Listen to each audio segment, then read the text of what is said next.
Have you ever longed for a deeper sense of purpose at work, beyond targets and titles? Welcome back to our channel. Today we'll explore two transformative insights from the Buddhist view on professional life. First, that recognizing and working with suffering at its root, the Four Noble Truths, can liberate us from chronic stress, and second, that applying the Eightfold Path in everyday tasks brings genuine balance and meaning to our careers. In our fast-paced workplaces, anxiety often springs from unrelenting desire for promotion, recognition, or financial gain. The First Noble Truth reminds us that this career suffering is universal.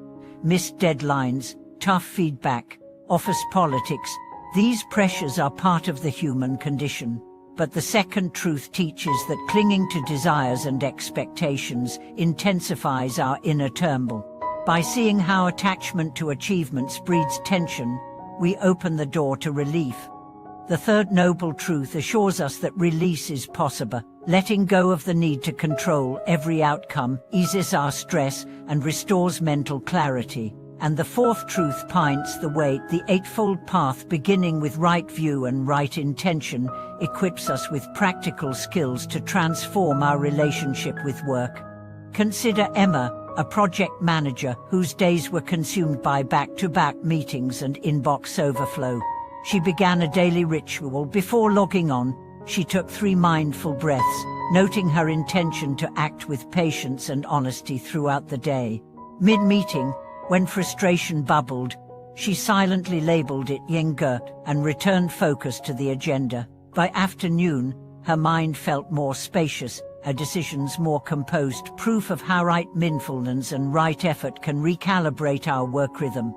Right speech and right action translate into honest communication and ethical conduct, whether in drafting reports or collaborating on cross-functional teams. When Emma needed to address an underperforming vendor, she prepared by reflecting on the precept of compassion, framing her feedback to help them improve, rather than simply to reprimand. The result was not only a stronger partnership, but also a boost in her own confidence and calm. Right livelihood reminds us to choose work aligned with our values. Even if you can't switch careers overnight, you can infuse meaning into your current role by mentoring a junior colleague, volunteering for a socially responsible project, or introducing small acts of kindness like handwritten thank you notes to your routine. These gestures cultivate right intention and right livelihood, enriching both your experience and your workplace culture. Finally, the practices of non-attachment and impermanence keep us nimble when change arrives. When company restructurings or market shifts upend plans, remembering that all conditioned things are transient helps us adapt without panic. Instead of fearing uncertainty, we meet it with curiosity, an attitude that not only preserves our equanimity, but often reveals new opportunities for growth. In the midst of deadlines and deliverables, it can feel as though we are perpetually running on a treadmill that accelerates with every success, yet never grants us the rest we crave. Emma shifted her focus from mere task completion to embodying the qualities of the Eightfold Path. She discovered that her workday became a genuine practice rather than a relentless gauntlet.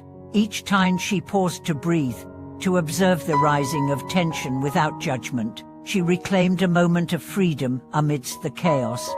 Take the example of Raj, a software engineer who found himself consumed by the lure of coding marathons and hackathons, believing that his value hinged solely on output metrics. After attending a brief workshop on Buddhist mindfulness at his company's wellness program, he began experimenting with micro breaks, 5 minutes every 2 hours to close his eyes, sense his posture, and reconnect with his initial intention for choosing this career: to create software that improves people's lives.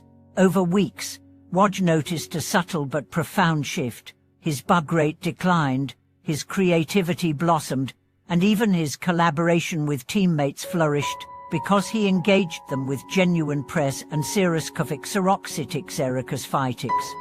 When the pressure of quarterly performance reviews loomed, Raj faced the familiar spike of anxiety. Yet, Instead of succumbing, he recognized this as another opportunity to practice right view, observing that his fear was a conditioned reaction rather than an unchangeable fact. He reminded himself that feedback, whether positive or negative, was simply data to guide his growth, not an indictment of his worth. By reinterpreting the review through the lens of impermanence, he responded with humility and curiosity, requesting concrete examples and actionable suggestions, thus transforming a typically stressful ritual into a constructive dialogue for self-improvement. Across industries, leaders who integrate these principles see their teams thrive under a culture of mindful engagement. Sarah, a marketing director, noticed that her team's creativity dipped whenever budgets tightened, as collective anxiety took hold. She introduced a brief opening ritual for brainstorming sessions. Each person silently sets an intention to speak and to listen with kindness. This simple act of collective mindfulness cleared the field of unspoken tension and invited fresh ideas to surface.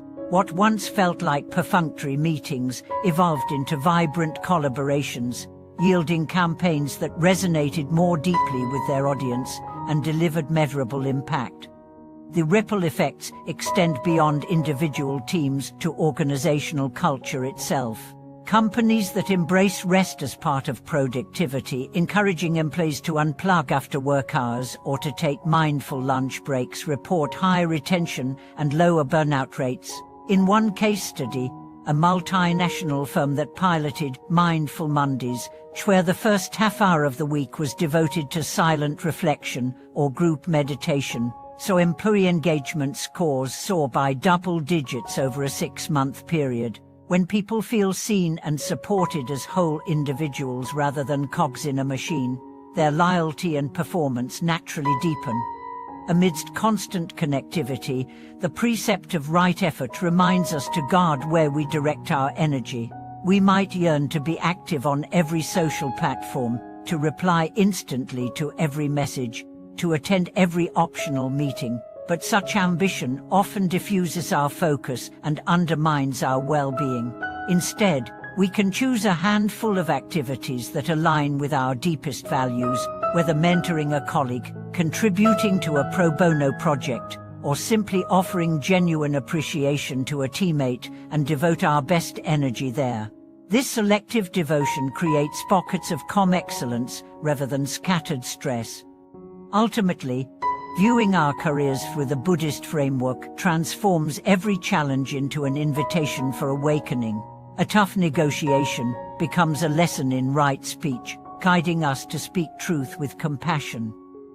A looming deadline calls for right mindfulness, bringing us back to the present moment rather than a swirl of what-if scenarios.